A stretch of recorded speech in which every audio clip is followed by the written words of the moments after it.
There are 39 new talismans in Shadow of the Erdtree. A bunch of them are actually very new and interesting. Some of them are just going to be slightly improved versions from the stuff we have in the base game, but we are going to be ranking all of them from worst to best. And it's going to be kind of hard to do that because you can equip 4 different talismans and all of these work very differently. So trying to rank them based on how useful they are and how well they can perform, it's going to be a bit challenging. So just focus more of what I'm actually saying and like the numbers and the breakdowns of those things, more so to where I just put it on a list. But just as always, not going to show locations for spoiler reasons. But yeah, let's just get into it. Starting off at the bottom, we have the AILMENT Talisman. Now how this works is that when you do get hit by a status effect, you just gain more resistances to that status effect. So for instance, if you get hit by bleed, you would just gain more resistances to bleed. So this type of talisman is going to be more useful in PvP. So in a PvE list, it's not going to get that high on the list because there's not many circumstances or times you're going to get hit by a status effect multiple times in a PvE setting. And the thing is, the buff only lasts 30 seconds. And the buff itself is pretty decent. It gives you a whole bunch of resistances to all the status effects. It does increase the bar, but the thing is it doesn't actually reset the bar. You have to wait for it to actually reset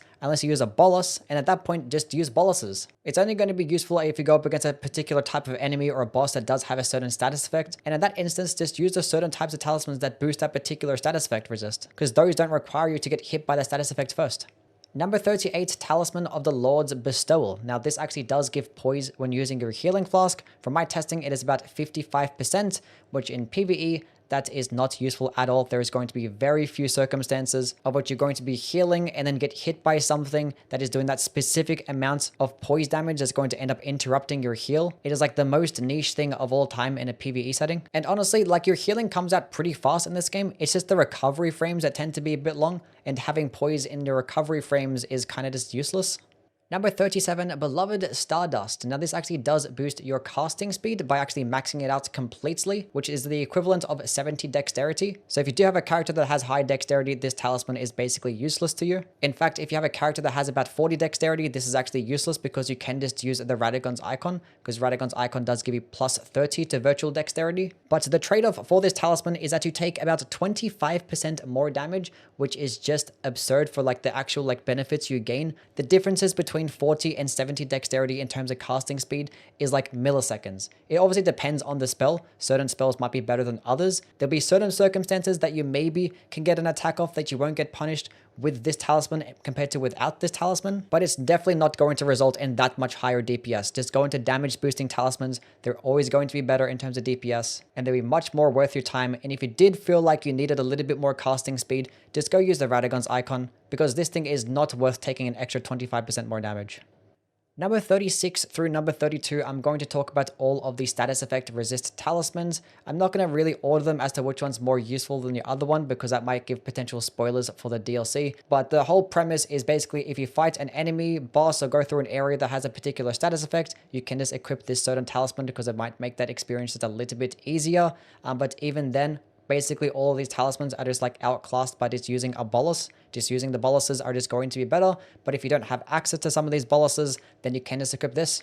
Number 35, the Fine Crucible Feather Talisman. This actually does give your character backstepping iframes, so that's going to be just like in Dark Souls 2. And the backstep iframes are somewhat forgiving. They feel like they have very quick startup frames. The total overall frames are not going to be as long as like a regular dodge roll, but the whole benefit of it is to be able to like punish enemies with a backstepping attack, which in most cases that's not going to really be that much better than like a rolling attack. Certain types of weapons might get really good backstepping attacks, so they might have a really nice pairing. But the reason why I wouldn't really still use this talisman is because it increases your damage taken by 15%. Like, it's not that broken to have an iframe backstep. You could have just had it as a talisman. Don't know why it has to have like a negative side effect alongside with it. And it wouldn't even be broken in PvP because things like quickstep exist anyway. So like, I don't understand why they felt the need to like nerf it. Number 30, the Talisman of all Crucibles. This talisman quite literally combines all the Crucible talismans into one, but makes you take so much more damage. Like, you take 45% more damage when you have this talisman equipped, but it does combine all of these talismans, the one that improves your dodge rolling, the one that reduces headshot damage, critical damage. It does give you backstepping iframes, so you have basically all those perks into one, but you just take so much more damage. So I guess this might be like more useful for like no hit runners, I suppose, because you do get the benefits of like really good dodge rolling and backstep iframes. Although like the benefit of having reduced damage on headshots and reduced critical damage doesn't really mean much when you're getting minus 45% damage negation. That's kind of silly. Number 29, the Outer God Heirloom. We finally have a +5 Arcane Talisman. That's pretty cool. It just helps you meet the minimum requirements with certain types of weapons and spells. Might be good for level 1 runs, but outside of that, it's not that useful. Number 28, ST.TRINA'S Smile. This actually does help boost your damage every single time you proc sleep nearby an enemy. This is going to work the exact same way as like the Exultation Talismans, but just for the sleep version. So it's going to be 20% more damage for 20 seconds, which is pretty decent. Unfortunately, the sources of sleep in this game are just still bad. There's no like cool sleep spells. All the sleep weapons are very average and basic, nothing really too cool and flashy. And sleep itself is still one of the more useless status effects. Enemies only really get staggered by it a little bit, and the ones that are weaker to it tend to have like really high resistances. I don't know why like most of the bosses in this game tend to just have the most highest resist be sleep, and all they end up doing is getting staggered. But it could just be like another talisman to just help you kill the godskin a bit faster. But yeah, sleep would be so much more useful if it just had like really good options. Imagine if there was like a Wing of Astel type of weapon, but it just did like sleep instead and it procced it really quickly. Like this stuff would be really nice, but unfortunately, we just get very basic and minimal types of options. Number 27, the Cerulean Amber Medallion +3. This actually does give you a 12.5% boost to your FP, which is pretty decent, but in this game, FP can be pretty forgiving. You only really need about 25 to 30 FP, even with caster types of builds. And the mind stat is also very forgiving. Just putting points into the stat gives you lots of returns. So using this medallion is kind of useless. Say if you have like 25 or 30 points into mind, using this medallion is the equivalent of like leveling up that stat 4 times. So basically you can look at this talisman as just 4 points into mind, which that is not much, especially if you compare it to the other amber medallions, as we will get into. Number 26, we have VERDIGRIS DISCUS. Now, how this talisman works is the higher your equipment load, the more damage negation you get. Now, it only works once you have at least a fat roll, so you have to be at least heavy loaded before you actually start to benefit off this talisman. If you're medium or light, you're not going to gain any benefit whatsoever. So already that's going to make it pretty niche. It's probably going to be good for like shield type of builds, or just if you're going to go all into this like tanking and using all the other types of tanking talismans, and potentially even like the Iron Jar Aromatic and just like trading blows. But yeah, most people are not going to be running a heavy load because it is very situational, and it might be only good for certain types of bosses. Number 25, the rating Erdtree. This actually does boost your running attacks by 15%, which is going to be like the equivalent of like jumping attack, but just running attack builds instead. And in PvE, running attack builds are just not going to be anywhere near as viable as jumping attacks, because jumping attacks are just always going to do more damage, do more sense damage, and there are going to be more things to boost them. And it's easier to get a jumping attack off than a running attack because you don't have to get a running start. You can just do it at a standstill position, which is obviously a lot more useful. Number 24, Crimson Amber Medallion +3. This actually does boost your total HP by 10%, which is pretty decent. Let's say you have 60 Vigor and have this talisman equipped. It basically gives you the equivalent of 75 Vigor, which is nice. It is only 190 HP at that point, but it is still going to be nice. It's only going to be useful when you go all into a tanking type of build, because there are going to be other types of talismans that could just do this same job but just better, like the damage negation talismans. Just being able to take less damage, I'm going to value more than its more total HP, because the benefit of these Crimson Amber Medallions, you're going to need to stay closer towards max HP, which is going to result to you in using more healing flasks, which using more healing flasks is obviously not that good. You're going to be using a lot less if you just have damage negation tools. And better yet, you could just use the Crimson Seed Talisman. The +1 variant does actually let you heal for over 250 hit points more, which that's obviously going to be better. And you can have at least 10 whole flasks of those things. So it's kind of just a no-brainer that these two are just going to be the better option.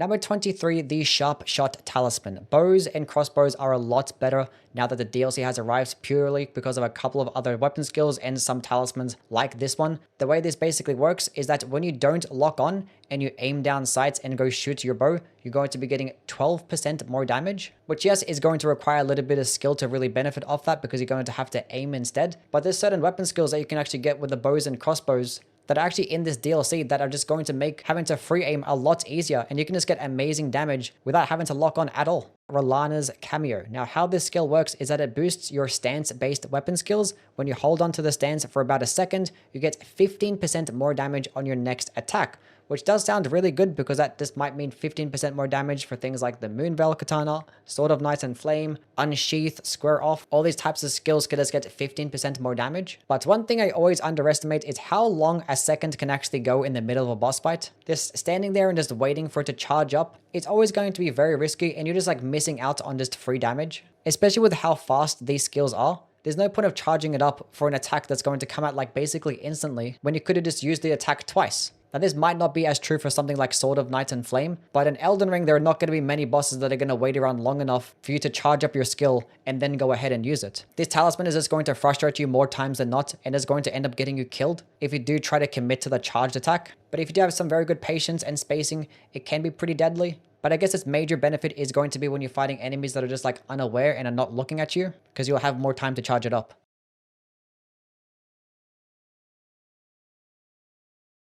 While you are blocking, which is obviously great because almost all shields already have about 100% physical block, so just adding more onto that is going to be nice. Now it's hard to really test this out exactly. My numbers, I was getting about 5 to 10% boost to some of these damage negation stats. And as I was mentioning in my build video, shield-based builds are just going to be broken. They can just trivialize so many types of encounters and so many types of bosses. You can just throw this thing on and you'll be taking so much less damage to a lot of different types of elements. And that's just going to stack further with all the other damage negation talismans you have. So if you're going to be fighting bosses that do elemental types of damage, just throw on this talisman and just block them. Number 20, the Arrow Soaring Stinger Talisman. This is just going to be another talisman to just help boost the damage of your bows. It actually does combine the Arrow Sting and the Arrow Reach together. Now it's not going to be as much of a benefit. It's only about 8% more damage and about 50% further reach, which is still really good. And the fact that you can just get like a lesser version of these two talismans just put into one means that you can just save yourself an extra talisman slot to use other types of things. But best of all yet, it actually still stacks with the Arrow Sting Talisman. I couldn't actually get it equipped with the Arrow Reach Talisman as well, but you can just put on so many different talismans and your bow damage can actually be kind of cracked. Number 19, Retaliatory Crossed Tree. This actually boosts your rolling, crouching, and backstepping attacks by 17%. Which, yes, that's going to be a lot more useful in PvP. In PvE, the meta is still going to be like charged heavy attacks, weapon skill spam, jumping attacks. These things have not really changed. But the benefit of this talisman is that crouching attacks are very easy to pull off with especially certain types of weapons. So you can just constantly spam this over and over again. And you're just going to be getting like just 17% more damage. It can just be like a good alternative to like R1 spamming because you can just get like really good DPS this way too. Number 18, the Aged One's Exultation. This is going to be very much like the Blood of Blood Exultation and the Kindred of Rot Exultation, and that it just boosts your damage every single time you proc a status effect, in this instance, Madness. If you do proc it upon yourself or a nearby enemy, you do get 20% more damage for the next 20 seconds. Now, the reason why this is actually really good even in PvE is because all the Madness spells, you actually proc upon yourself. So every single time that you proc Madness on yourself, you're just going to be getting 20% more damage. Now, in the middle of a fight, it's going to be pretty risky because the whole Madness animation is pretty long. But this is just going to be like a must-have for like one-shotting types of builds. Because you can put on this, use Howler Shibriri, put on the Black Dumpling, and there's a new like Madding hand as well. And having all these things equipped and proccing yourself with Madness is just going to result in just much more damage for the next 20 seconds. And you're just going to be doing absolutely stupid damage to so many enemies.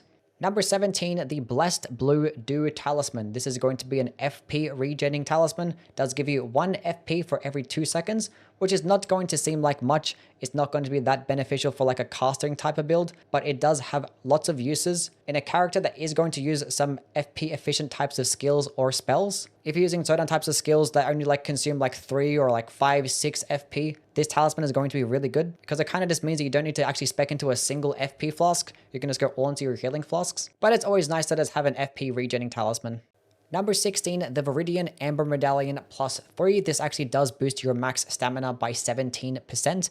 And if you have about 25 endurance and you put on this talisman, it gives you the equivalent of a 40 endurance character, which that is going to be a very decent return. Now in this game, the stamina is very forgiving. Not many things cost that much, and having about 25 to 30 is just going to be plenty. As long as you have some pretty decent stamina management, you're going to be okay. And even if you don't, having a larger stamina bar only just gives you like more room to play with, but it doesn't necessarily give you more opportunities to attack, because throughout the fight, you're always going to be operating between a 0 and a max stamina, of which between those things, having a stamina regenerating boosting talisman is going to be way better, because there's going to be very few circumstances of which you are going to get back to max stamina in the middle of a fight. Now there is going to be a very specific type of build that is going to benefit off of this type of talisman, and that's going to be shield types of builds. If you're having problems trying to learn a boss's combo, Just put on a shield like a great shield, a brass shield, throw on barricade shield, Ash of War, throw on this talisman, and you can just block so many attacks. It'll just be incredibly easy. So I think that's going to be its major benefit. The smithing talisman. This actually does boost the projectile attacks of some of the throwable weapons that you get, but this includes things like the smith script weapons, the spear of the impaler, the scattershot throw Ash of War. Now, typically these throwable projectile attacks are just not that good. They do really bad stance damage, and their total overall damage is not that good, even with this talisman. The only heavy attacks that I typically like would be the spear of the impaler one is not too bad. The smith script hammer is pretty decent, and the scattershot Ash of War, whether you have it with the smith script daggers or the claws of night. These things can actually do like amazing damage, and just having this on top is just going to be a must. Number 14, the Dried Bouquet. Now, how this talisman works is that when your spirit summon actually dies, you get 20% more damage for the next 30 seconds, which obviously seems pretty niche and situational, but 20% for 30 seconds is going to be very good in a boss fight because that's just going to stack with like everything else that you have. Even if you're a person that doesn't like to use spirit summons, what you can do is just get a random like +0 spirit ash, use it at the beginning of the fight, have the boss just kill him, and there you go, you get buffed. And you can actually use a Spirit Ash that has multiple enemies, because for every enemy that gets killed, it will just reset the timer. It won't actually stack the damage up, but with more enemies, it could just end up lasting longer than 30 seconds. And after your Spirit Summon just dies, you can just switch back to your main talismans. So like honestly, the meta might end up becoming just using a Spirit Ash, wait for him to die, and then just switch.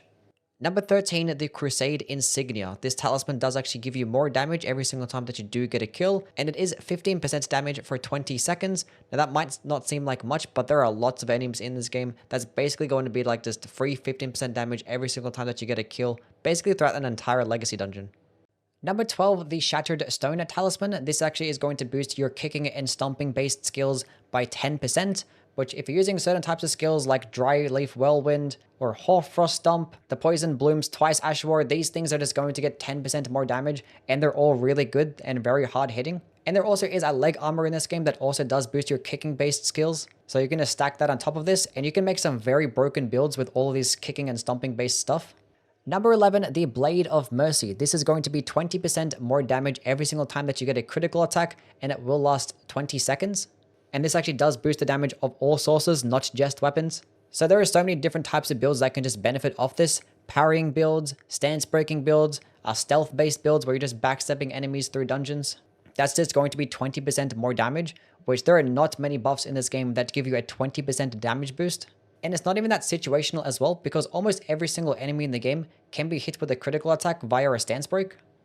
Number 10 through number 6, I'm going to talk about all of the damage negation talismans. Yes, it's not going to be the most sexiest pick, but the best ability in the game is survivability. As long as you are alive, there is a chance. And even if you think you don't have a chance of winning, as long as you're still fighting, you're learning as well. You're going to get hit in this game when loading enemies' movesets. It's just going to happen. And these types of talismans can boost your damage negation by 20%, which is a really high amount. That is a lot less damage to all of these different types of elements. So going up against a specific type of boss that does a certain element, just switch to that certain type of talisman. You'll be taking so many more attacks. You won't have to really heal as much. And just keep having this talisman equipped until you finally learn the boss's moveset, and then you can just take it off once you're more comfortable. There's no point of just sitting there through a boss fight, just hating your life, getting 1 and 2 shots, and complaining that you haven't memorized the boss moveset yet, when you're not even giving yourself a chance to learn it. Number 5, Enraged Divine Beast. Now this actually does boost the skill damage of all of your storm-based attacks. So that's going to be things like Stormcaller, Stormblade, even Zamor Ice Storm. These are some of the best skills in the entire game, and that's just going to be 10% more damage. And there actually is going to be a headpiece in this game in the Divine Beast Helm or the Divine Beast Head. Both of these things can just boost your damage by 5%. All 3 of these skills were like S tier options before the DLC, and now they're just even better.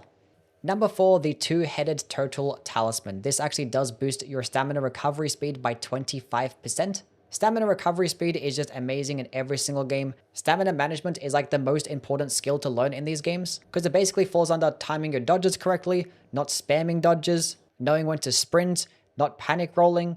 Like all of these things fall under stamina management, and there's no other things in the game that can actually help you when you make these mistakes, more so than stamina recovery speed.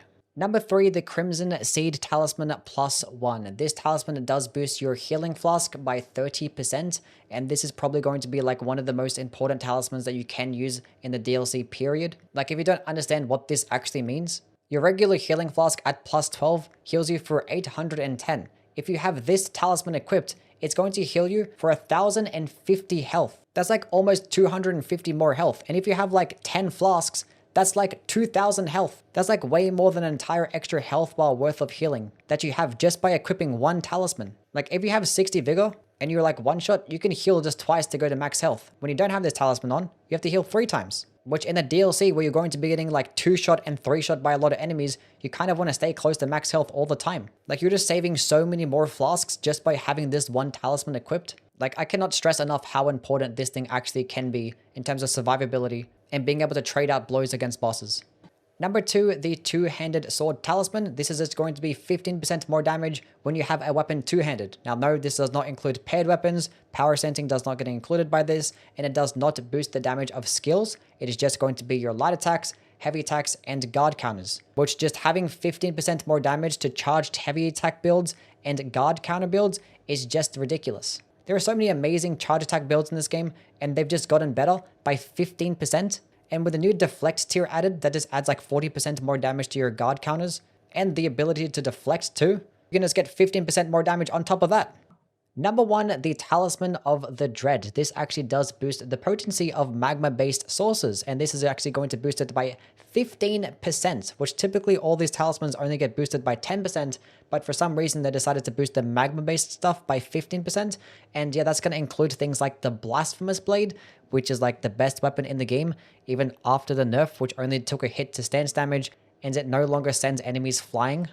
But now the trade-off is that we get a talisman that boosts the damage by 15%. Now this is just going to be for the weapon skill, not going to be for like the light attacks at all. Not that it really matters when you're using the Blasphemous Blade, you're just going to be spamming L2 anyway. But it's not even just that, like the Magma Blade, the Magma Worm Scale Sword, these were like already S tier options and now they've just gotten even better. Like 15% more damage, like that's just as much as the Shard of Alexander, and it's going to stack with that one too.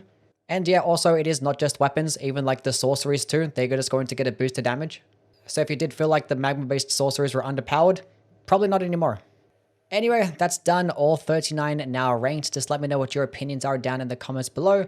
The next video will most likely end up being the crystal tiers ranked, which I think there's only like 9 of them, so it should be a much shorter video. But then after that, we can get into like ranking the weapons and doing more build videos, all the cool and fun stuff. So yeah, definitely do subscribe for that one. Anyway, catch you guys around. Bye.